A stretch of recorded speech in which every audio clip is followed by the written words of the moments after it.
3, 2, 1. Non c'è il video.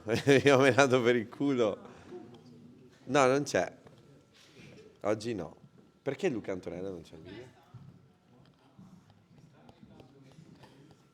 Bentornati e bentornate al dibattito. Il film è finito. Il dibattito che si fa dopo il cineforum di Genze. E quando il film è finito, dopo i titoli di coda, dopo la pausa sigaretta di 10 minuti, di solito diventano tipo 15-20, esatto, un disastro. E è l'occasione nella quale praticamente sputtaniamo tutto quello che abbiamo visto, smembriamo tutto quello che abbiamo visto, lo analizziamo, ne parliamo con voi, sentiamo le opinioni, diamo le nostre opinioni e partiamo in bellezza. Allora, This Must Be the Place di Paolo Sorrentino, io non posso credere che sia la stessa persona che ha fatto un film su Berlusconi e uno su Andreotti. Cioè, fa straridere sta cosa. Qualcuno l'ha mai visto questo? Per alzata di mano? 1, 2... No, vabbè, prima, chi l'aveva visto prima? Cavolo. Nessuno si guarda i film italiani. Che vai, è un film italiano a tutti gli effetti? Ma non a tutti gli effetti, perché non è girato in Italia. A me farebbe straridere se fosse tipo stato girato in provincia di Parma. No, vabbè. Comunque, Sebastiano Scapinello. Applauso. Vabbè, ci ho provato. Ma dov'è Carlo Collanega? Un trimone proprio. Sapevate comunque che Frances McDormand, l'attrice che interpreta la moglie di Cheyenne, nello stesso anno, 2011, ha recitato su Transformers 3. Pensate quanto era grosso il mutuo che doveva pagare, non so. Sì, sì. Sì, sì, perché a fare Transformers 3 mentre stai facendo questo devi pagare un mutuo, il dentista, non lo so, il parrucchiere, qualcosa. Boh. Questa è un'opinione. Minchia. Comunque... Comunque no, per il resto... Sapevate che David Byrne, il cantante là che si vede all'inizio con tutto quello spettacolo là, la tipa seduta sulla poltrona, cioè lui fa davvero così. Cioè quello era il suo spettacolo più sobrio che ha fatto per il film. Di norma noi avevamo una presentazione dopo la fine del film dove spiegavamo tutti i fun facts, Sì, eccetera, eccetera. di norma. Non siamo riusciti ad essere costanti. Cioè, non abbiamo... La costanza non è una nostra dote e dopo un mese e mezzo sì, abbiamo sì. abbandonato la pratica. E non so se per il bene o per il male, non so, vi piacevano le presentazioni? Però noi non le facciamo più. Potremmo ricominciare poi un prossimo. Non c'ho più cazzi, però. Cioè, devo essere sincero, sono una figata da vedere, più che altro perché riassumi tutto Sono una quello che struma c'è da lì. fare, capisco. Cioè, mi mettevo il giorno prima a cercare tutti i fun facts su IMDb e li traducevo in italiano Sì. e poi li mettevo sotto forma di diapositiva e li spacciavo per miei. Cioè, bravo, hai fatto la ricerca, wow, questi si informano. No, è IMDb. Se vi interessa potete andare lì a vederlo e è una grossa pubblicità a un canale che non è il nostro. Probabilmente si sentirà solo l'audio, quindi non si vedrà il saluto a IMDb. No, Però oggi niente camera. Ma perché facciamo... niente camera? Oggi niente camera. Esatto. Allora no, cominciamo a raccogliere un po' di opinioni. Film piaciuto sì o no al per alzata di mano? Film piaciuto sì. È un 50%. Film piaciuto no, alzata di mano. Non corrisponde al vero. Perché io non ho visto alzate di mano prima. Come dicevo l'altra volta, ci sono degli omertosi nel pubblico Sì. e questo rappresenta perfettamente lo status del sistema di votazione italiano. Abbastanza. Io mi colloco tra gli SNI. Gli SNI? Sì. Gli Ma astenuti. che cazzo ci fai qua? Porco cane. Ma tu da che parte stai? Ebbene, non abbiamo preferenze neanche in curatela, è assurdo. È così. Ma dove cazzo è Carlo? Ma noi cominciamo. Ma Abbiamo già Abbiamo cominciato. cominciato.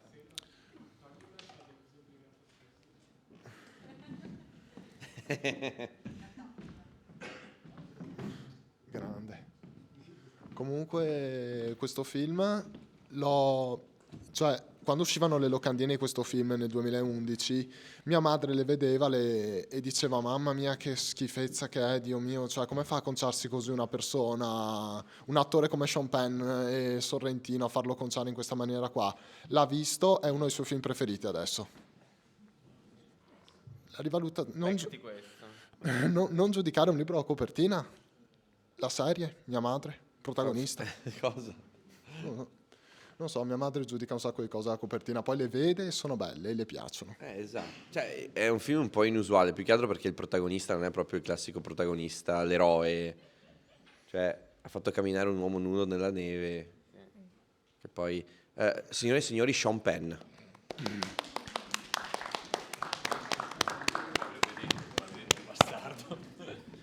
Sì, eccolo. Ecco fatto. Tra qualche anno Non era voluto, no? servono ancora i capelli. No, stavamo parlando del fatto che non a tutti è piaciuto il film. Beh, ci sta. Ci sta. Parliamo di percentuali? Secondo me siamo a un 55% sì. No, bro. Non è vero. Ripossiamo allora, alziamo le mani di nuovo. 60% sì. Film piaciuto sì? Film piaciuto no. Ti è piaciuto Sni? Vedo gente, vedi, ecco, vedi, vedi, c'è gente che non... Ed è su questa zona grigia che noi dobbiamo lavorare. Minchia. Per convincerli o per... Non dobbiamo convincere nessuno, non è il nostro compito. Era compito del regista. Sorrentino hai fallito. Non ho detto che Ciao è un Paolo, fallito, quando vuoi ma che venire ha qui fallito. sei ospite nostro. Sì, no, assolutamente, ci hai invitato. Se ci tiri fuori un prezzo decente. Rassegna ospiti marzo 2025, non so. Ah, domani c'è la stand-up comedy. Non l'abbiamo detto. Però c'è. Sì, l'avevamo fatto Quindi- presente la volta scorsa. Se volete venire, Sì, non è male. Ci sono tipo 2 ragazzi che invitati. dicono invitate. cose. Rompiamo questo momento di imbarazzo. Cominciamo a far girare questo microfono. Ok. Ormai, cioè, ogni volta, ogni dibattito è sempre più pigro. È così. Ci dispiace. Non so, avete visto il film dell'altra volta? Chi c'era? Film Minchia, no, piaciuto dell'altra pensavo di volta? più. Alzate le mani. Abbiamo spiegato il significato di Chittati, che è il nome della rassegna. Dov'è Marco Contarin? l'associazione Marco, potresti venire un Vieni attimo? qui. Vieni qui. Chittati ci dica se questo film è chittato. Puoi spiegare cosa significa Chittati? È chittato secondo me. Aspetta, qual è la domanda? Chittati, definizione. Beh, secondo me chittati è essere equipaggiati per andare in montagna, in natura, per fare un viaggio, andare in bici, giocare a tennis, a ping pong. Ma cosa c'entra questo film con la rassegna Chittati? E penso abbia una correlazione col tema del viaggio, perché lui inizia in questa sua ricerca. Corretto? Bravo! Madonna.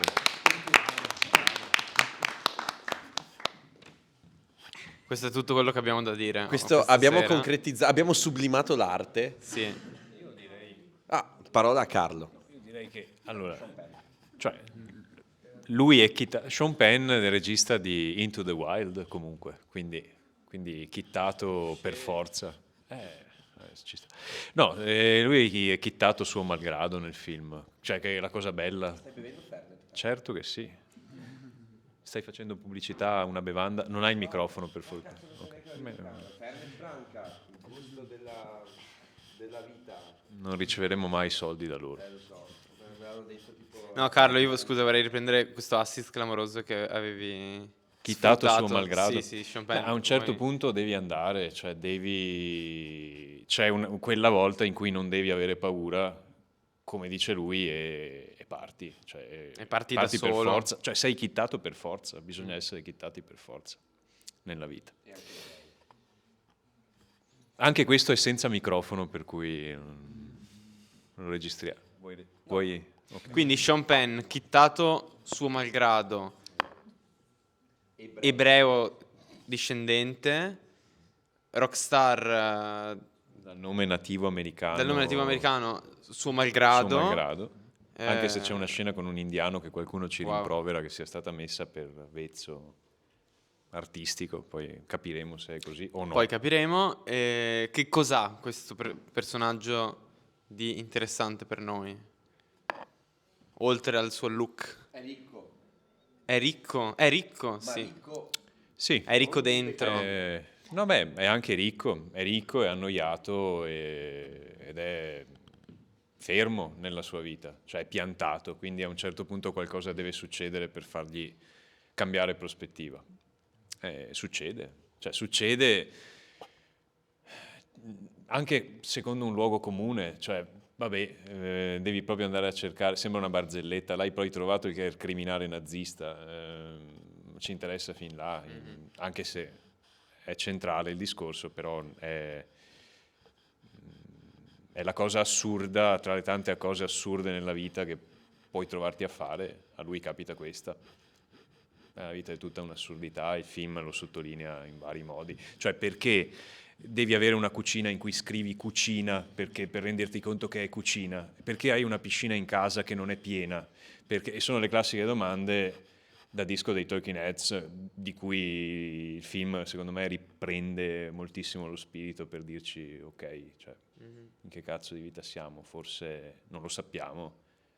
E alla fine ti rimane comunque del fatto di essere chittati l'idea che, come dice Mordecai Midler a un certo punto nel film, sì, ho vissuto la mia vita in alberghi di quarto ordine, pensioni, posti del cazzo, però mi piaceva, alla fine era quello di cui avevo bisogno e penso che sia piaciuto anche a te. Poi alla Sì, fine è anche così. una distrazione da Sì.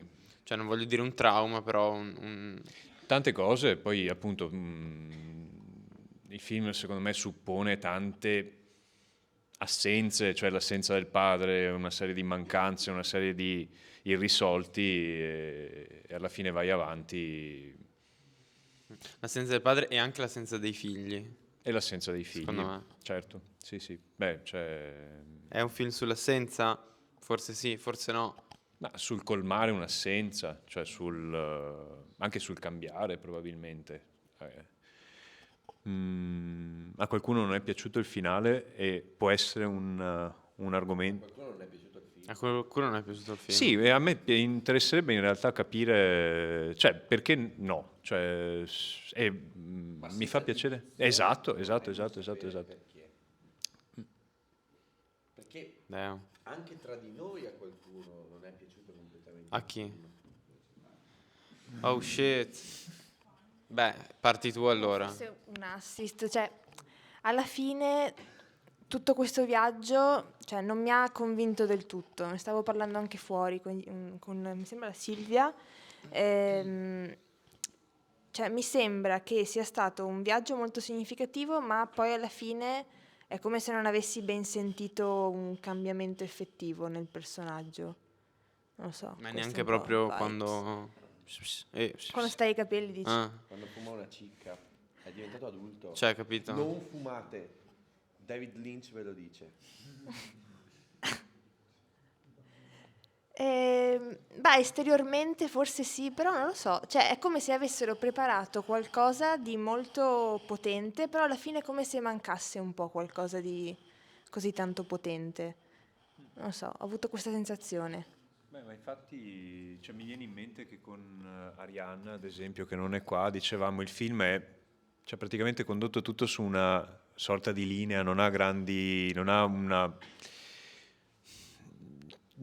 una dinamica particolarmente, cioè rimane lì, la narrazione parte così e continua così, cioè con questo modo anche a volte irritante in Sorrentino, no? Di fare i dialoghi aforistici, cioè tutta una serie di cose per cui ti devi sempre accorgere se quello che ti dice sia effettivamente profondo quanto suppone di essere o sia superficiale e quanto sia superficiale. Io alla fine l'ho sentito, non so quante visioni mi ci sono volute per sentirlo effettivamente, però è anche vero che in periodi diversi della vita può dire cose diverse, insomma. A me ha detto cose completamente diverse quando l'ho visto per la prima volta, avevo 21 anni probabilmente, ecco. E cioè adesso a distanza di tempo ti dico, ha un effetto diverso, ma forse perché intercetta una serie di cose tra le righe che secondo me il film ha, nonostante tante cose, nonostante il fatto che sia un film dal linguaggio molto elaborato, molto con questo senso dell'estetica sovrabbondante, uno può dire vabbè, perché mi devi proprio fare un film così? Però non forte, forte, forte come altri Come in film altri suoi, film. secondo me. Sì, sì, è vero. Cioè, in alcuni momenti è molto, cioè, non voglio dire semplice o spiccio, però è diretto. Cioè, anche alcune sequenze, no, alcuni dialoghi se la gioca con 2 o 3 inquadrature semplici e buona. Poi semplici no, ovviamente, però che con 2 primi piani, Sì, li ciao, risolve, dici. che ci sta secondo me, cioè anche per asciugare un po' e secondo me da questo punto di vista, no, del linguaggio ci sta in quei momenti dove si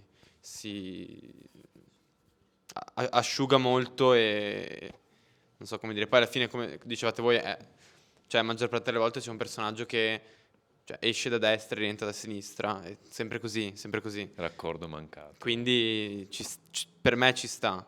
Poi ci sono tutti sempre questi movimenti che possono piacere o no. Però insomma, non lo so, è anche un po' lo stile, è un po' la sua firma. Questo. Cioè, non so se stiamo aprendo il dibattito ufficialmente, sì, vai. Vedo una persona ansiosa di scatenare tutta la sua rabbia su di noi. Niente. Vabbè, allora ti entro, dai, fanculo, non lo voglio più. No, allora, è un'opinione personale in realtà, quindi dovrebbe essere un dibattito, dai, cerchiamo di fare un dibattito non del tutto serio. No, allora, la mia opinione sul film è che, secondo me, dall'alto del fatto che non sono per niente un appassionato di cinema, il fatto di avere ogni tanto un film che non solo si prende alla leggera, ma elimina anche un po' tutti quelli presupposti da film serio, quindi questa scena è così perché devi avere tale sensazione, se non l'hai capita allora devi riguardarti il film. Il fatto di poter vedere un film che letteralmente ha un nativo americano che non spiccia una parola solo perché il nome d'arte del protagonista è Cheyenne e finisce così, è una manna dal cielo per me personalmente, perché poter vedere un film e dopo poter andare, non lo so, a tagliare le erbe in giardino, a raccogliere i pomodori, andare a bere una birra con i ragazzi senza dover star lì a crucciarsi sul fatto del non ho capito il film ma aveva un senso più profondo, veramente bello. Cioè io guarderei solo film del genere perché sono arrivato a un punto della mia vita in cui vedere qualcosa di più raffinato, di più fine, magari anche un regista che meriterebbe ma che è troppo lontano dalla mia percezione, rischia di farmi rovinare un'opera d'arte, che quindi non farla apprezzare. Piuttosto che vedere qualcosa e di odiarla, non la vedo, faccio una cernita di quello che mi piace e mi gusto anche qualcosa di più semplice. Sei la persona che si è rotta il cazzo delle persone che vogliono spiegare Nosferatu su TikTok. Anche non Allora, ho secondo me TikTok. Nosferatu ha un grande problema. No, dillo perché sono curioso, scusa. No, Non parliamo di Gag. Nosferatu stasera. No, no, parliamo no. di Me lo dici dopo. Ne parliamo dopo. Ne parliamo dopo, in separata sede. Con tirapugni e E birre spaccate, Robert Eggers è invitato a questo podcast. quando vuole. Vuoi il microfono? Adesso. Dopo c'è un intervento di un ragazzo qua che ha mai visto prima. Ottimo. Ragazzo. Ciao, konnichiwa. Sono nuovo. Carlo prima mi ha indicato col discorso del finale. E sì, il finale a me, cioè, sinceramente non mi è piaciuto. E mi ricollego un po' a quello che dicevi, nel fatto che cioè, tutto il viaggio presuppone un po' questo cambiamento. E lo si vede ogni tanto, cioè anche il semplice fatto che inizi questo viaggio quando prima non è già un inizio di un cambiamento, ok? Però il fatto che sia buttato sul, non so, mi taglio i capelli e mi vesto da persona di 50 anni, perde pezzi, non lo so, mi ha lasciato un po' tipo, cioè, e concluderlo, ci sta il concluderlo così, però il concluderlo mostrando solo quello è un po' come dire, sì, alla fine basta tagliarsi i capelli. Non lo so, l'ho visto un po' banalotto. Ma è più grave di così. Ha 50 anni sul serio. No, però... Allora, sì, è vero che la rockstar decadente fa ridere da un lato, che arrivi a 70 anni con... No, ok. Con un patrimonio già assicurato. Sì, Figli sistemati che non ne ha. Però non lo so, l'ho visto... Cioè che adesso fa il bravo ragazzo, non lo so. questa è l'opinione di una persona molto rock interiormente. Che E non che ho vuole- tagliato i capelli. Beh, ma rimani rock uguale. Scusate, sono indietro. No, in realtà, allora, sullo sta cosa sono d'accordo, nel senso che sì, il cambiamento esteriore, per quanto brusco, è comunque me.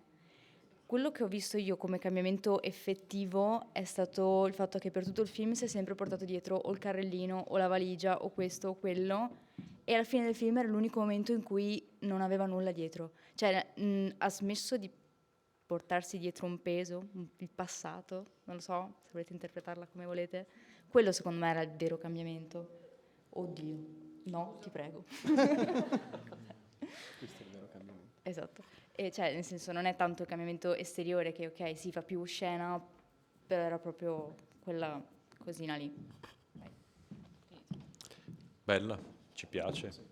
Secondo me, piccola nota a quello che ha detto invece il ragazzino qua, il ragazzetto sulla destra, che secondo me è, il fatto che non sappiamo il vero nome del personaggio che interpreta Sean Penn, se non il suo nome d'arte, può anche sia far pensare allo spettatore che in realtà il Tony che stava aspettando la donna, la madre della, a sto punto, figlia adottiva, che di fatto è semplicemente una ragazza a cui va dietro, effettivamente fosse lui però maturo, o che semplicemente il fatto che è un personaggio nuovo, perché di fatto per tutto il film c'è sempre quel tema ricorrente del prima o poi le persone se ne vanno senza motivo.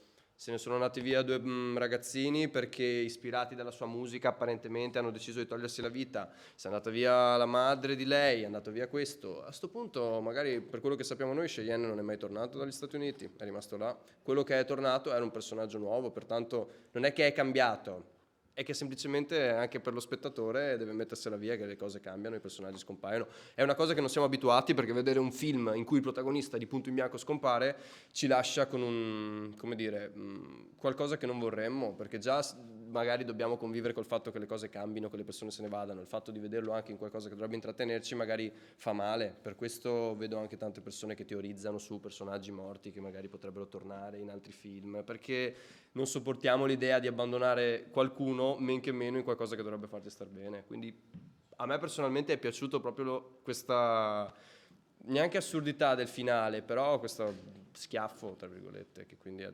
sancito il fatto che questa è più una visione reale di quello che pensavate, nonostante tutto il glam e la follia. Non avevi detto che non l'avevi interpretato. Cazzo, sono No, molto ma d'accordo. nel senso, cioè, non è un'interpretazione del film, quanto più un'interpretazione di come sono le cose nella vita reale. Cioè, le cose, le persone se ne vanno. Adesso me ne vado, giusto per sancire il discorso, non me ne presento più. Che palle, va bene, allora rimango ancora un po'. Qualcuno vuole un microfono? Era gratis. Lo rivuoi indietro? No. Io lo vorrei passare. Prego, Sabina. Grazie. Cioè, questo timore reverenziale per il microfono che non ha senso. È un oggetto fallico Abbiamo tipo notevole. 100 visualizzazioni massimo ogni video YouTube, probabilmente all'audio ne avremo 40, non lo so. Quindi cioè, ci ascoltiamo tra di noi probabilmente. Lo lanciamo? Sì, Luca, dov'è Luca? Non c'è Luca. Sarei molto tentato. No, quel signore in realtà non si sta sforzando. Io lo conosco e Cosa? lei non si sforza. Cioè, ben inteso, ogni suo intervento è un arricchimento per Mi dai questo del lei, dibattito. grazie. Ma certo, devo, dottore. Sì, sì. Oh. Vabbè, allora, secondo me ci si dimentica dov'è la causa di tutta questa storia. È la morte del padre. È la scoperta che in realtà il padre gli voleva bene e lui voleva bene al padre, ma non se ne sono mai parlati per 30 anni. E allora lui parte quasi per vendicare il padre. Stop. Lo fa però in modo... A me non piace tanto questa costruzione del film perché mi sembra quasi un film cubista, con tante sfaccettature.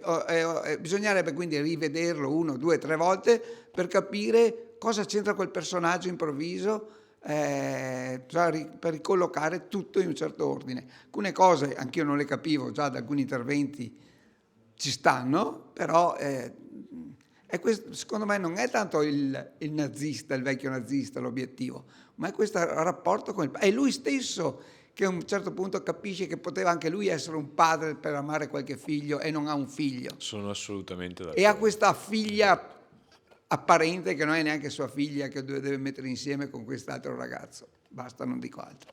No, perfetto, grazie. No, qualcuno sicuramente lo vorrà. Poi ci ho detto, scusate. No, io sono proprio 100% d'accordo. A me ultimamente piace vedere film, serie, dove per esempio il protagonista incontra i personaggi e poi quei personaggi spariscono man mano che va avanti il film o la serie. Perché alla fine la vita è anche un po' così, cioè magari hai quel compagno di scuola con cui sei amico per tutto il periodo scolastico, poi finito l'obbligo di restare nella stessa classe, non lo rivedi più per tutta la vita, ma è giusto, cioè tutti quei personaggi che che Cheyenne incontra durante il viaggio, probabilmente non li rivedrà più, però hanno comunque arricchito qualcosa in lui che alla fine è la costruzione che si fa per ogni film. Ma è bello perché è realistico, secondo me. Cioè, sì, persone che forse non vuoi più rivedere o vuoi rivedere o non rivedrai mai, oppure le rincontrerai per la tua strada un giorno, chi lo sa. Però è questo che mi piace di questo film, cioè degli incontri brevi, alcuni meno brevi, però che comunque ti lasciano qualcosa. Grazie, sì, io sono anche molto molto d'accordo su questo. Poi, cioè, la cosa bella che forse, cioè, uno potrebbe dire il film magari inquadra con un assillo un po' eccessivo è l'idea che i comportamenti umani non sono mai quadrati, no? Cioè, ti sorprendono sempre, sono sempre strani in qualche modo. Cioè che, non so, mi viene in mente un brano di Bjork che è su questo, che è perfetto. Esatto. Debut? Allora, io di Bjork conosco Human Behavior, che non so se è l'album ma la canzone. Però sì, conosco Bjork, molto brava. Però pensavo anche a Qualcuno sa chi è Bjork? cantante islandese, molto brava. Bene. Sembra Sì, ha recitato anche con Lars von Trier. anche con Eggers. E anche con Eggers, giusto.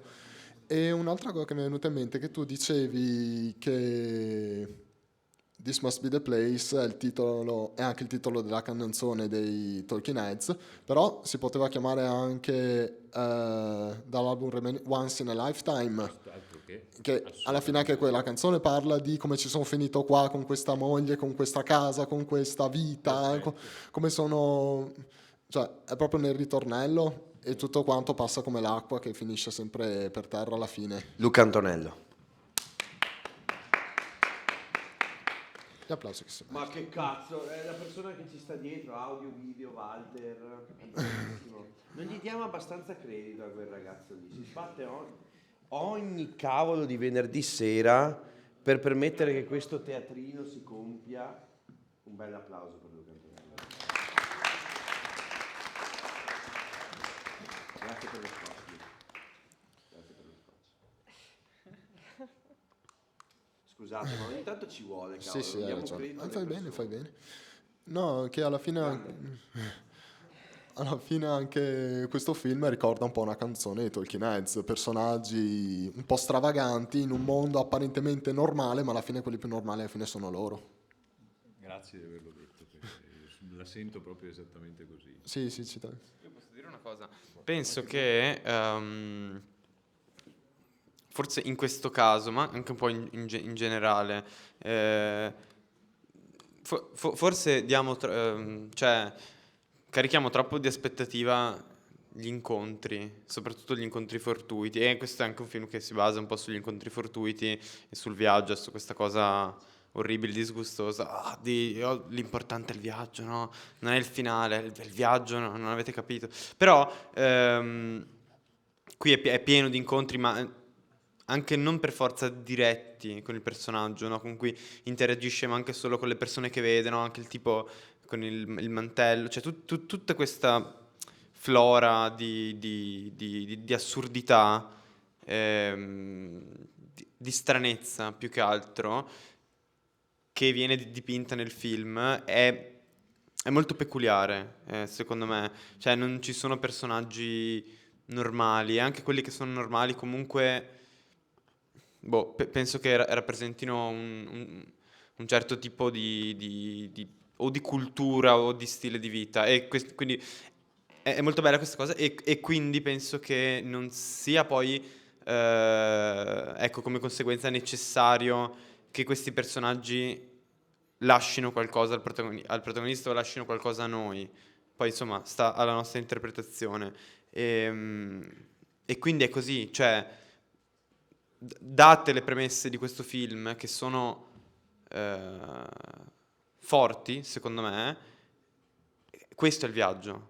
Non so se mi riesco a spiegare bene, però cioè, è un percorso che passa per alcuni punti e per altri punti no, o non ci vengono mostrati, che anche questa cosa secondo me è da considerare. Ora penso di star parlando come uno scoppiato in TV, tipo, perché? Però, ecco, penso questo, e quindi, cioè, gli incontri che ci sono su questo film io li ho interpretati molto da un punto di vista, ecco, quasi documentaristico, se vogliamo. Antropologico, esatto, esattamente. E quindi questo mi è piaciuto.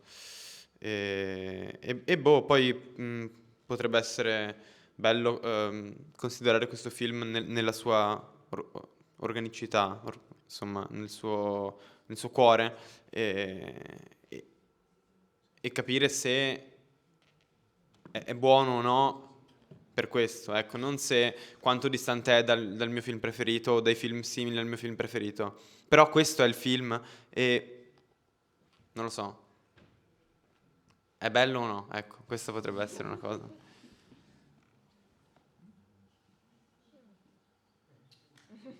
Wow, Bravo, oh shit. Sebastiano. Grazie.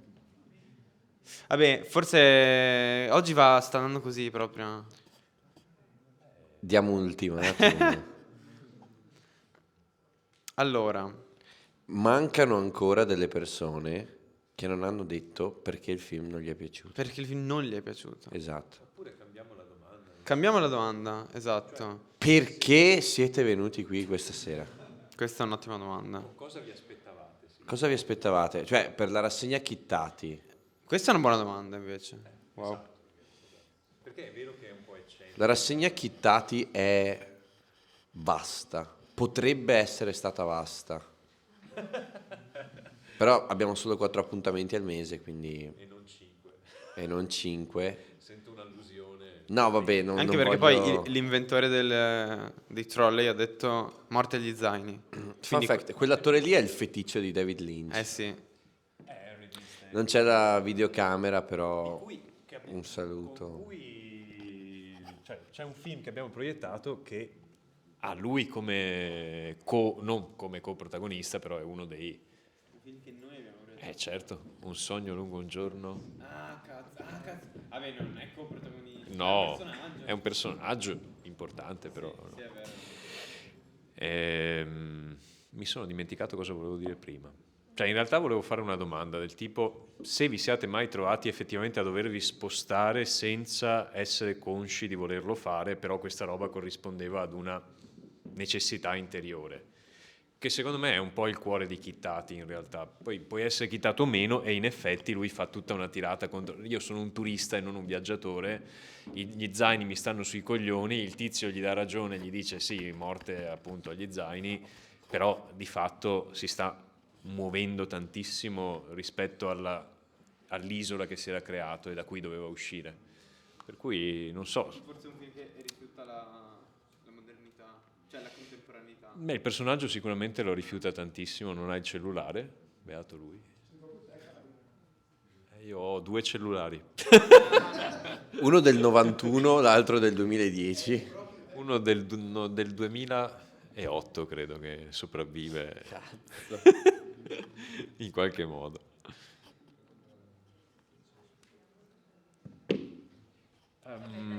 Sì, Ma grazie, magari. Non è nulla di interessante, però allora io sono venuta qui stasera perché in realtà, vabbè, avevo capito che fosse This Must Be the Place, il film, e l'ho visto quando ero molto più piccola e mi aveva proprio disturbato, cioè io penso che sia uno dei film che avevo visto e dicevo che non volevo rivedere perché il personaggio, cioè il protagonista, mi aveva proprio dato fastidio per tutto il film era lento, proprio mi aveva angosciato, quindi in un certo senso ho fatto il mio viaggio e mi sono obbligata a venire a rivederlo e devo dire che a distanza di tempo, che era un po' quello che hai detto tu all'inizio, l'ho rivisto in una maniera completamente diversa e mi ha fatto ridere, mi ha trascinato per tutto il tempo, forse anch'io sul finale sono rimasta un po' perplessa, però vabbè.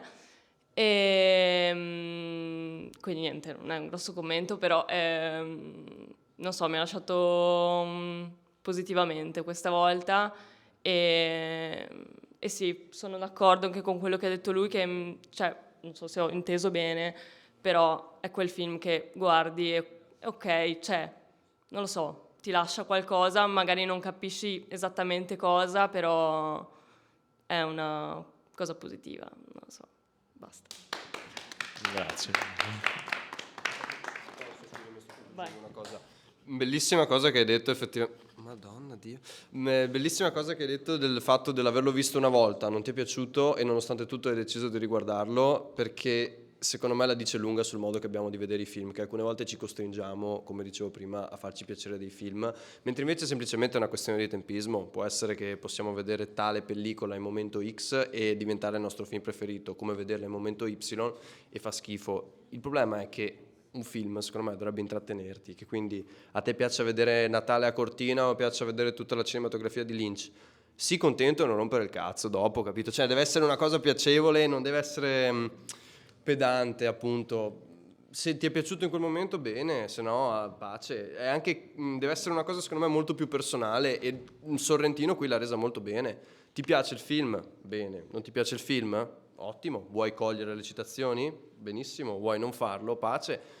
Però, cioè, sti cazzi. Secondo me questo film ha letteralmente sti cazzi scritto da ogni singola situazione. Il semplice fatto che il tatuatore al banco gli dice perché sai che facevo tatuaggi e Sean Penn. Però, cioè, un sacco di questi momenti che sembrano così tanto assurdi a noi perché è un uomo adulto, ok? Non adulto perché non lo è, ma come definizione che tendenzialmente danno le persone che vanno a vederlo dopo semplicemente perché è bardato in un certo modo, non rientra in tale, che ha delle interazioni così strane, ma che in realtà sono quasi più umane, quasi più organiche rispetto alle nostre, perché secondo me è quasi più normale che nel due ragazzini che giocano a ping pong ti capita la pallina dentro il bicchiere al posto di andartene via incazzato di fare una partita con loro, come che qualcuno che ti interpella al bar per scambiare due parole gli rispondi, come non lo so, vedi un vecchietto che ti sta simpatico, ti siedi. Sono tutte e tre circostanze magari anche particolarmente strane per la società come siamo abituati adesso, che è tutto così da stare attenti a ci stiamo limiti. disabituando a farlo.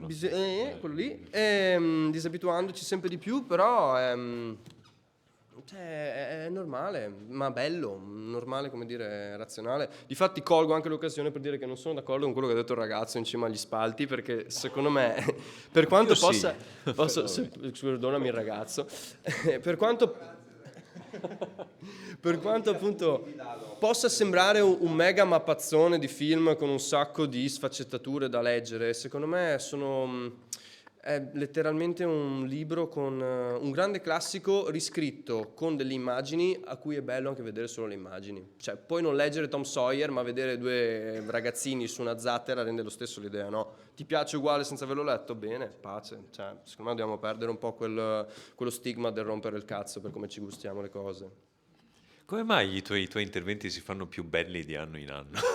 Non lo sai. Sono invidioso. Non lo sai, sei un ottimo lusingatore, Carlo. Cioè, io pensavo che la Bocca della Verità stesse a Roma, invece sta a Spazio Zefiro. Non lo sai. Era tosto. Però grazie. Però è bello, cioè mi piace che... Anche questo.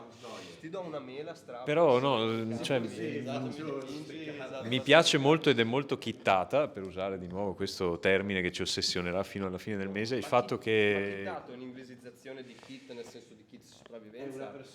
Tu non c'eri l'ultima volta, un kit è attrezzato per andare fuori per fare escursioni e per... Lo conosce Marco Contarini. Marco Contarini l'ha spiegato come meglio nessun altro avrebbe saputo fare l'ultima volta. Se vuole può rifarlo. E noi... Beh, repetita Juvent. Certe criste di grappa che non possono essere esplorate. Per tutto il resto c'è lo zaino. C'è il kickstart. No, comunque mi piace molto che lei abbia detto ho reincontrato questo film sul mio cammino e effettivamente cioè il film non è cambiato, sono cambiata io e ho reincontrato, cioè ho incontrato delle cose che il film non mi aveva detto la prima volta. Cioè questo secondo me è bellissimo e poi succede continuamente in effetti ed è in questo che si avvicina, cioè il film si avvicina alla filosofia Chittati forse, cioè l'idea di reincontrare qualcosa e cambiare, cioè nel senso viaggiare anche in questo senso qua. Grazie, insomma, io mi ci ritrovo molto perché appunto l'ho visto all'epoca e anche a me, ribadisco, ha detto delle cose e dice delle cose completamente diverse oggi, ecco. Più vere anche, stranamente, cioè stranamente o meno. E secondo me è anche uno dei più riusciti di Paolo Sorrentino, sinceramente, rispetto a quelli che ha fatto dopo.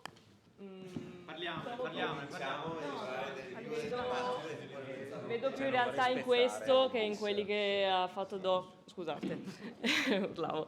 Cioè, è molto più reale questo film rispetto a un Partenope, vabbè, perché è l'ultimo che è uscito, anche La grande bellezza, È stata la mano di Dio, insomma.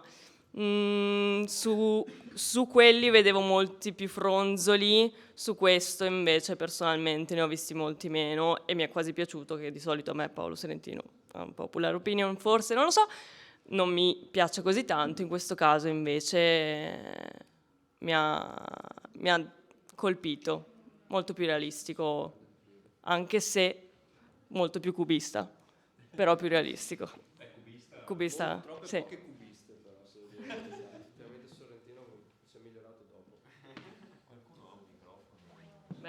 Ce l'ho io.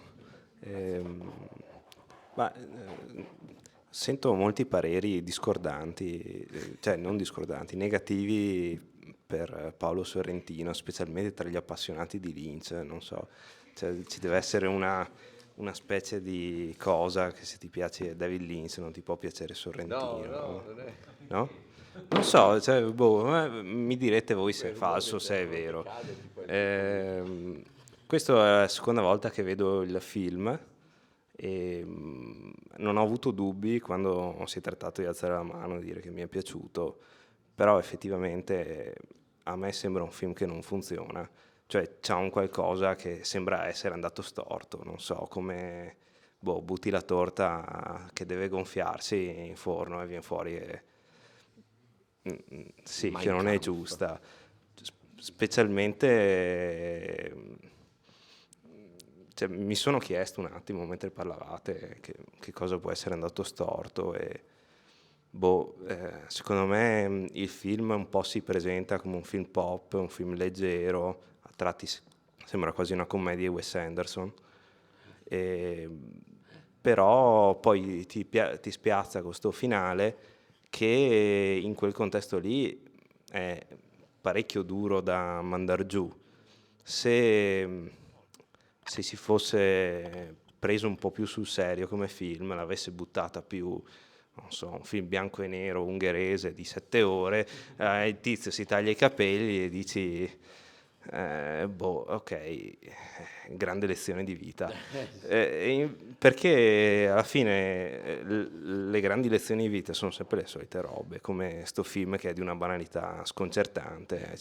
C'è un film su un bambinone che diventa adulto facendo un viaggio, cioè una roba veramente banalissima come cosa. Quello che conta poi è come viene raccontato.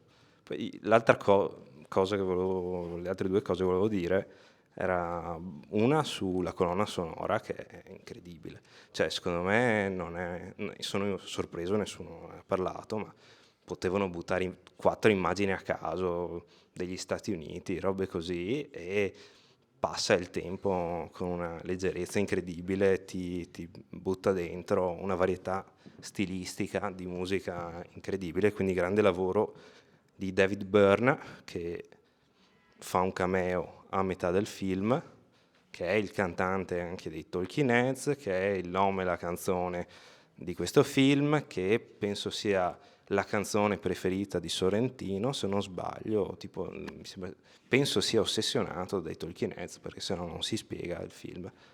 E infatti volevo chiedere se qualcuno è esperto, se c'è effettivamente un legame. L'unico che vedo è con alcuni video della prima MTV, dei Talking Heads, non mi ricordo come si chiama, ma era un video che mostrava delle persone tipo che invecchiavano, facevano robe a caso, e c'era sto tono nella canzone. Road to Nowhere. Sì, dolce amaro. Spiegate meglio. E... Non so un cazzo. Ma no, ma è un film da nerd questo qui, secondo me.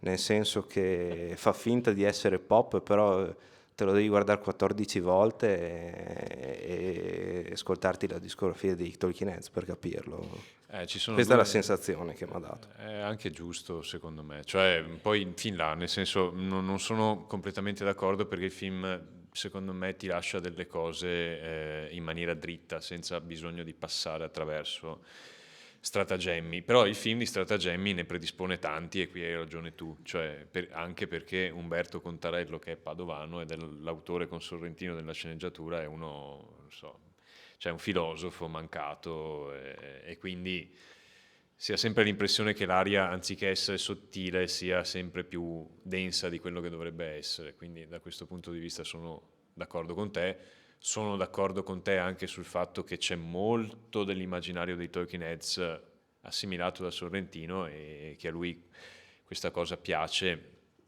particolarmente. Però, insomma, piace finché dà senso all'operazione in qualche modo. Ecco, secondo me il senso alla fine c'è, che poi lambisce il non senso, e questo il criterio in un certo qual modo. Sì, niente di nuovo comunque, cioè alla fine c'è sempre una qualche necessità interiore che ti muove, e tu parti e vai. Cioè sono stati fatti centinaia di migliaia di road movies. I peggiori film, tra l'altro, cioè, secondo me.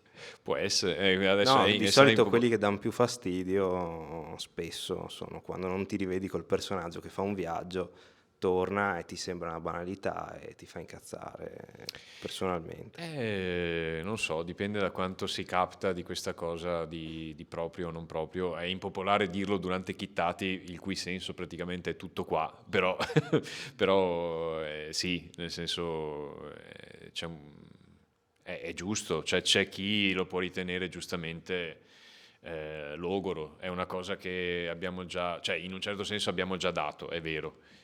E come dicevi giustamente tu, dipende, tutto sta in come poi riproporrai la stessa cosa, ma è così dall'Odissea e in avanti. Cioè, voglio dire, se uno volesse proprio essere sufficientemente chittato, gli basta crepare nell'antica Grecia e siamo a posto, cioè ha già dato, quindi dipende. Poi rispetto alle somiglianze col film ungherese, il film ungherese ti avrebbe mostrato tutta la sequenza di lui che si taglia i capelli dall'inizio alla fine, cioè avrebbe dedicato tutto il tempo reale alla rasatura e al taglio dei capelli del personaggio in bianco e nero. Però, e quando diciamo capolavoro, sappiamo a cosa stiamo alludendo. E non lo diciamo perché lo dovete scoprire voi, però è un film ungherese di 7 ore, questo è vero.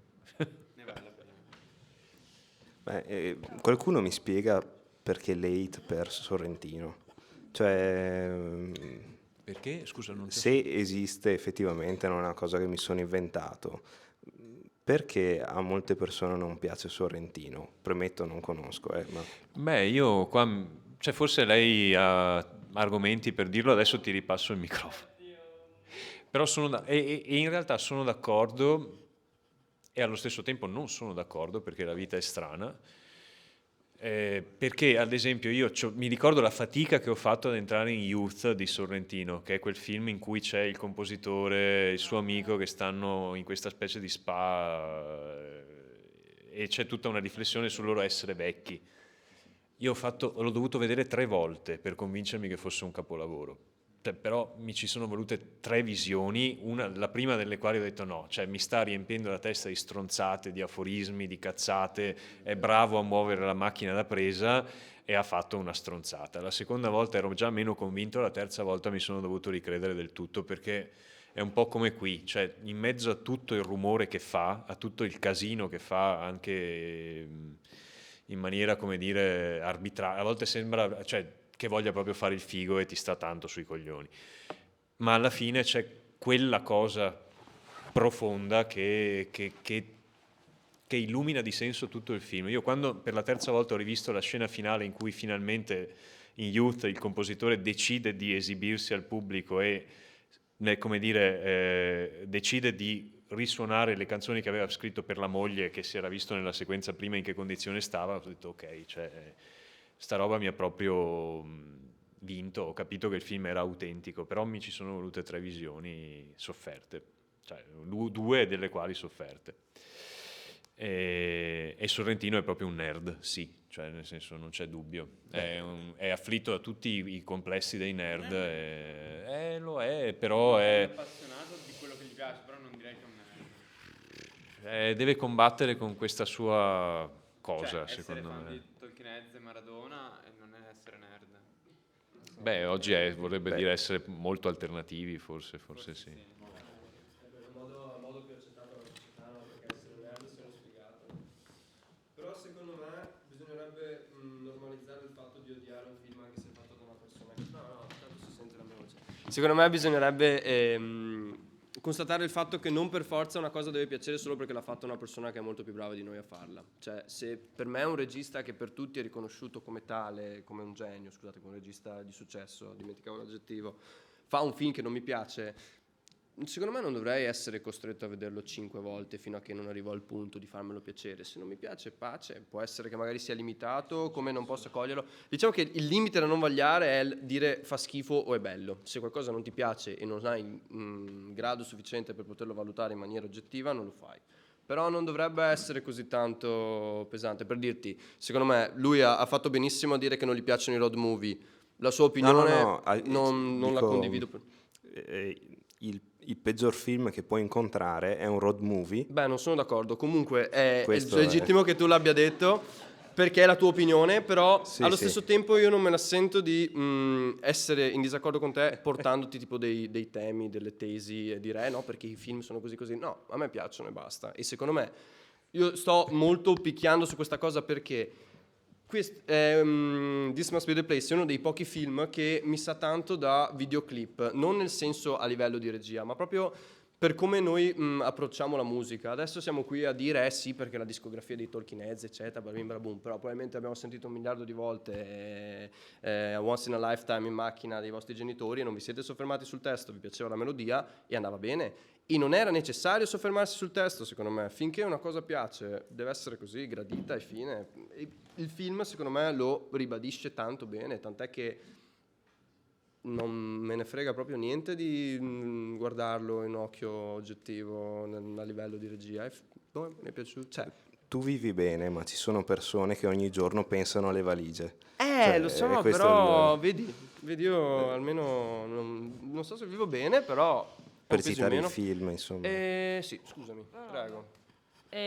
No, anche su questa cosa qui che hai detto dei videoclip, Sorrentino secondo me è sempre un po' alla ricerca di questa cosa, di fare il film.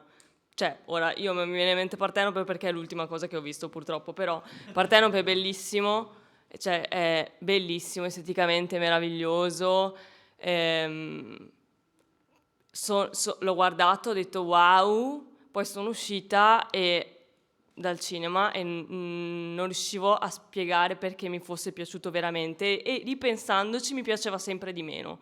Cioè, non so perché, è una cosa, cioè, per motivarti perché Sorrentino a me personalmente a volte mi dà fastidio proprio per questa cosa che più ripenso al film, più mi rimane la parte di immagini, meno mi rimane la parte di racconto e di trama, cosa che in questo film per esempio invece non è successa, motivazione perché ho detto prima è uno dei film di Sorrentino che mi è piaciuto di più.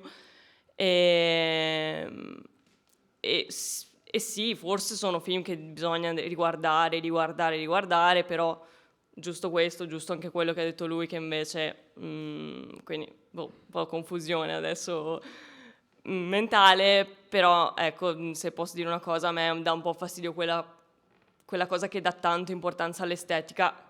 Io sono la prima che dà importanza all'estetica perché faccio fotografia, quindi è la cosa che mi interessa di più, però credo che un film per funzionare deve avere sia la parte di regia che di estetica, e quando una sorpassa troppo l'altra finisce per essere una cosa un po' lasciata a metà. Quindi questo. No, volevo aggiungere un paio di cose proprio sul concetto, appunto, cioè tipo Sorrentino sì o no. Cioè, è una visione molto personale, però secondo me ha senso anche fin là. Cioè, nel senso, questo l'ha fatto nel 2011, Partenope l'ha fatto nel 2024, Sorrentino sì è lui, ma sono passati anche tanti anni. Cioè, adesso io Partenope per esempio non l'ho visto. Cioè, io sono arrivato qua, sapevo che c'era questo film, sinceramente lo conosco da quando è uscito, non avevo la più pallida idea fosse di Sorrentino. Cioè, l'ho scoperto lì perché l'ho letto. E da un lato io, almeno personalmente tante volte vado a vedere un film non perché l'ha fatto Tizio, c'è tal attore. Sì, ho dei registi che mi piacciono, ho degli attori che mi piacciono, che solitamente seguo, ma sono veramente, cioè li posso contare insieme attori e registi su una mano, ok? Perché è così. Cioè, vedo un film, mi ispira la trama, non me ne frega niente di chi è. E a me sinceramente piace molto questa cosa del non pormi la domanda mi piace Sorrentino o non mi piace. Mi piace quel film. È suo, bene, ha fatto un bel film. Per esempio, Youth, a me l'ho visto una volta, mi è piaciuto molto. La grande bellezza, l'ho visto, è un bel film, il clamore che c'è stato dietro non l'ho sentito. Ma, cioè, il porsi la domanda del è meglio questo, è meglio quell'altro, perché Sorrentino piace o non piace, cioè è soggettivo. Appunto, c'è gente a cui piace Gigi D'Alessio, quindi...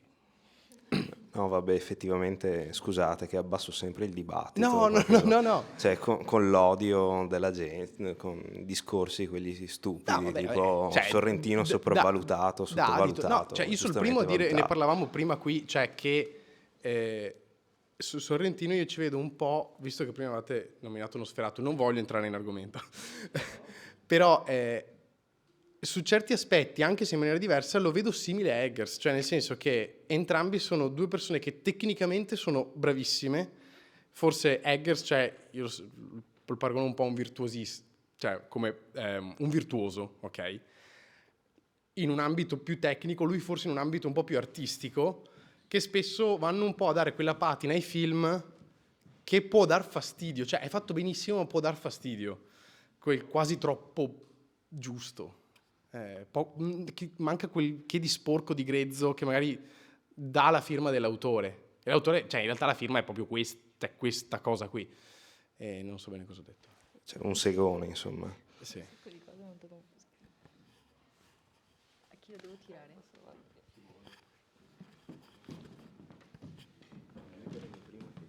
Sì, no, volevo solo precisare che non è che mi sono costretto a rivedere Youth a forza perché per convincermi che fosse bello. No, ecco. No, perché sì, chi cerca trova in ogni caso. È che mi sono trovato nella circostanza di rivederlo 3 volte per vari motivi e la terza volta effettivamente ho detto ok, ci siamo. Però è vero che c'è sempre la dialettica tra quanto te la sta raccontando e quanto è autentico, e lui ti mette fortemente in difficoltà sempre su questo terreno. A volte più, a volte meno. Poi ci sono dei film che valgono il giusto, perché La grande bellezza, secondo me, valeva il giusto effettivamente. C'era un film che poteva essere osannato tanto dagli americani e questa cosa era quasi chiamata. Sì. E quindi anche qui, secondo me, ci siamo. Scusa. No, vai. No, cioè, appunto questo dibattito su Sorrentino è sopravvalutato, no? Cioè, partendo dal punto di vista che è un regista fighetto, molto fighetto, ok? Cioè, quello che hai detto tu, secondo me, quello che avete detto voi due è fondamentale. Cioè, ci sono film e ci sono film giusti e film bellissimi, film meno bellissimi. E poi ha il suo stile che è molto borderline, quindi ci vuole veramente poco perché tu dica, con la tua sensibilità dici, sta roba è, ci hai sgravato, cioè, oppure sei un poeta incredibile, no? È molto su quella linea. E quindi, non lo so, poi al di là dei Sì. gusti personali... Tra poesia e poeticismo, che sono due cose Cioè, lui secondo me opposte. viaggia molto su Sì. questo posto, comunque è un grande. Però ecco, e poi insomma rappresenta tutta un'idea di cinema, ma secondo me anche di proprio autorialità che, magari anche nel momento storico, non so, ha visto un po' una... non rivalità, ma insomma un dualismo, no? Con quello che poi il cinema di Garrone, insomma sono un po' usciti penso più o meno insieme e ci sono due autori che rappresentavano l'uno il contrario dell'altro e anche su quello secondo me si è giocata molto la roba, quindi io diffido da chi dice Sorrentino no assolutamente o Sorrentino sì assolutamente. Poi penso che gli ultimi film siano molto ben fatti e anche io penso la stessa cosa in parte rispetto all'ultimo film che ha fatto, cioè un grande impatto alla visione, dato la fotografia, dato dalla colonna sonora, dal montaggio, che secondo me sono anche le sue, al di là no, dello script, cioè lui è molto forte nella fotografia e nel sonoro. E- Però appunto poi quando lo vai a decostruire questo film, questo personaggio effettivamente non cambia mai, sempre fermo, cioè che cazzo succede? Però non lo so, io sto molto rivalutando adesso nella mia vita molto l'impatto che ho alla visione di sto film. E io quando penserò a Partenope, nonostante adesso riflettendoci, però cazzo, cioè l'ho visto, è stato forte. E quindi, ecco, questo è un modo di vedere film e anche secondo me di fare film. Cioè, non sono d'accordo, mi dispiace, con il fatto che un film deve avere un buono script. Cioè, per essere un buon film, nella maggior parte dei casi deve avere un buono script. Però ci sono tantissimi autori che lavorano con altre cose. Cioè, insomma, vabbè, ce l'abbiamo detto 1000 volte forse. Quindi questo, penso. No, io volevo solo aggiungere una cosa prima, in realtà poi si sono accavallati gli interventi, che secondo me ci sta a vedere film per film, però secondo me è molto legittimo anche provare poi a tirare una quadra di tutto quello che un regista ha fatto, perché sennò poi secondo me cioè si perde un po' il punto di vista d'insieme, no? Se si valuta, cioè se si pensa a tutti questi film come qualcosa di scollegato, come se non fossero poi provenienti dalla stessa persona alla fine. Cioè, ma penso anche questa cosa sia un discorso che si può applicare a qualsiasi altro tipo di arte, no? Cioè, anche non so, alcune opere letterarie non ci viene da pensare che siano l'una scollegata dall'altra se le pensiamo provenienti da una singola persona. Una poetica. Sì, mi trovo in accordo e in disaccordo allo stesso tempo, nel senso che è giusto perché così hai una quadra d'insieme, ok, sulla visione dell'autore, dell'artista, che sia un cantante, un musicista, un gruppo, un artista, un pittore o che è un regista. Però allo stesso tempo è inevitabile che la cosa ti influenzi. Cioè, pensa all'arte, adesso non voglio divagare troppo, ma per farla breve, pensa all'arte, cioè l'arte antica, tantissime ovviamente non sappiamo chi le ha fatte, ma non importa, è un'opera d'arte. Ok, invece quanto, specialmente in periodi più moderni e contemporanei, il valore dell'opera è dato da chi ha fatto l'opera, indipendentemente da... Qui si apre una questione si apre una questione mortale. Sono d'accordo. Lo guardo senza, cercando di togliere il più possibile quel pregiudizio, ok, positivo o negativo, dato da, è fatto da, o all'interno del film c'è tal attore. Poi una volta che l'hai visto dici, ok, vabbè, effettivamente rispetto agli altri che ha fatto posso tirare una quadra. Però ha più, cioè, è difficile, cioè, non sto dicendo che io sono bravissimo e lo faccio. Sono il primo che giudica la copertina, ma la copertina è importante. Oggi tantissimo, sì, ma è giusto, il colpo d'occhio va bene, ma va bene anche dentro una filmografia in itinere di cui non si conosce ancora il punto d'arrivo. Cioè, a me viene in mente un regista che adesso non conosce nessuno, che è uno che si chiama, è ancora vivo, penso, Carlos Saura, era uno che negli anni 70 veniva ritenuto uno dei grandi registi del cinema europeo. Quando è finito il franchismo ha cominciato a fare una serie di film, lui spagnolo, ha fatto una serie di film, uno più inutile dell'altro, cioè è strano da dire, io non azzarderei questo giudizio se più o meno tutti i critici non fossero concordi con questa cosa. Allo stesso tempo, e quindi una poetica dipende, cioè una parabola ha un momento ascendente e uno discendente, quindi va sempre un po' capito a che punto sia. Il valuto il lavoro O valuto adesso del regista, o valuto l'opera cercando di guardarla in maniera più più neutra possibile, forse. Mi dispiace che questo intervento si sia perso perché non hai il microfono, perché è veramente interessante la questione, tanto interessante, perché io non ho una risposta definitiva, cioè nel senso, chiaramente, è che dipende quanto quella persona ha fatto e quanto farà ancora, quindi a che punto ti situi del percorso per poter avere una visione d'insieme e poter dire che c'è una visione d'insieme. Mi viene in mente, per esempio, scusa, tipo Ridley Scott, ok? Lui è un caso, esatto. Sicuramente sarà nei libri di storia del cinema, eccetera, come un grande regista. Ridley Scott per i microfoni. Poi uno può piacere, sempre tralasciando la soggettività, insomma, cercando di valutare l'opera anche in maniera un po' più oggettiva, se si vuole, ha fatto dei film oggettivamente molto validi, come ha fatto delle menate. Quindi, Esatto. è un bravo regista o non lo è? Ridley Scott è un bravo regista o non lo è? È un'ottimissima domanda, cioè, e anch'io direi alla fine negli anni '80 avevamo un'impressione di lui che forse era, cioè, forse l'abbiamo sopravvalutato effettivamente, oggi diremmo che l'abbiamo sicuramente sopravvalutato, allo stesso modo mi sento di dire, ok, la questione è, ci sono un sacco di opere che nella Roma antica non erano etichettate, sono state fatte magari nell'antichità o nella Roma antica in particolare, in cui non si conosceva il nome dell'autore ma quello del committente, ad esempio.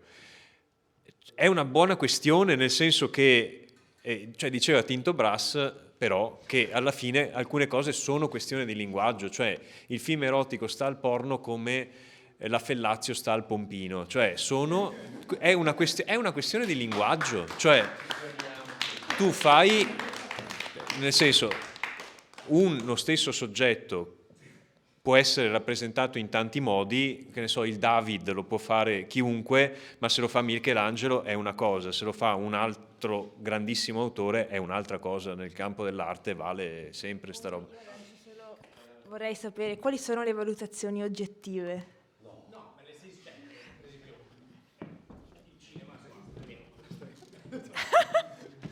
Piano, premetto, adesso io l'ho sparata così, premetto non ho mai studiato cinema né niente, però penso che sicuramente ci siano degli aspetti tecnici, anche solo a livello di montaggio, musica, eccetera, che possano essere valutati più o meno oggettivamente, almeno che non si vada in avanguardie o cose particolari dove allora vai a togliere ogni regola e ci sta, però nel senso come, cioè, il film parte dalla fotografia, la fotografia comunque anche quella ha delle sue regole, i terzi, tutto quanto, quindi ci sono secondo me dei criteri per cui puoi dire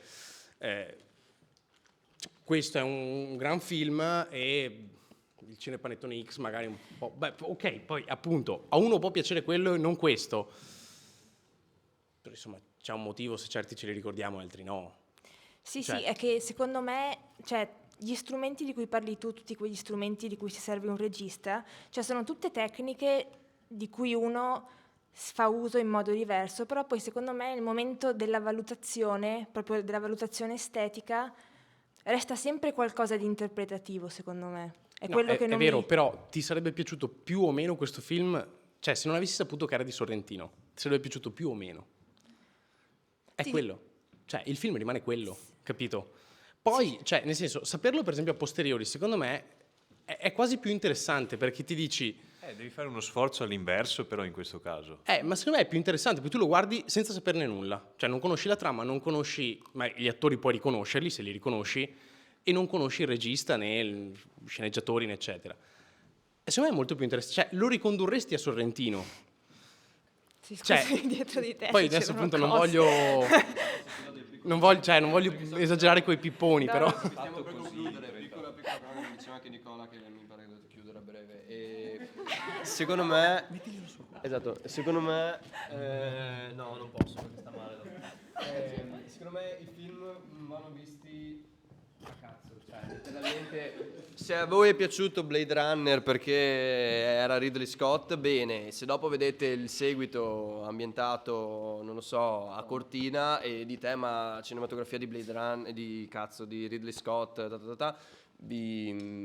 secondo me create dei pipponi non necessari. Cioè è interessante il discorso del seguire la filmografia di un regista, però sti cazzi, cioè se vi piace un film di 10 che ne ha fatto e gli altri per voi fanno schifo, pace, senza complicare ulteriormente le cose. Cioè a me che sia Sorrentino o l'abbia diretto tuo padre non mi cambia niente, capito? Cioè, l'ho visto e pace, cioè... Ma se vi è piaciuto This Must Be the Place di Paolo Sorrentino, odierete, amerete, che poi non si vedono in video, quindi li dobbiamo leggere. Manca un film. Ce l'hanno suggerito in tanti. Sì. Da rivedere oggi. Chi è che l'ha fatto? Vabbè, ma lavorano in velocità con grande fatica. No, però è fondamentale che accogliamo l'invito a accomunare questo film a ogni cosa illuminata, che qualcuno del pubblico nei giorni scorsi ha segnalato, ed è giusto, cioè nel senso è vero che quando abbiamo mandato fuori il rebus i due film in parte sarebbero potuti essere confusi, per cui segnaliamo questo film di Liev Schreiber, che è un attore in realtà, non un regista, tratto da un libro di Safran Foer, che però è un gran bel film, ecco. E per il resto... No, beh, sì. Spendi qualche parola per Paris, Texas.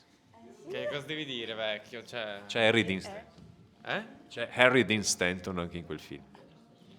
2 parole per Paris, Texas. 3. 2. 1. Guardatelo. Cioè, dai, non devo dire niente, ragazzi. Va bene. Dai, è un film strepitoso, incredibile, non c'è nulla da dire. Sono stra d'accordo. Che cazzo. Aiuto regia di Claire Denis. Ah, cazzo, vero? Madonna. Vedi che si impara sempre qualcosa. No, True Stories di David Byrne è un film diretto da David Byrne, quindi se vi è piaciuto l'aspetto grottesco di questo film, This Must Be the Place, vi lo rivedrete. C'è un'America trasfigurata secondo un'iperbole grottesca. Molto carino, secondo me, molto divertente anche. Paris, Texas, ha detto lui, guardatelo, quindi io non dirò altro. Verso il sole di Cimino è il regista del Cacciatore, che è un grandissimo classico. Questo è l'ultimo film che ha fatto e c'è un viaggio al centro. Cosa posso dire? Devo essere veloce. Fratello, dove sei? È un viaggio anch'esso, è tratto dall'Odissea, però ambientato nell'epoca della Grande Depressione. Fratelli Coen, perché anche questo film riecheggia molto. Poi c'è Frances McDormand, che è moglie di uno dei Coen, e quindi il nepotismo in Italia non può finire. E ci sta, secondo me. Basta. Stop! Bene.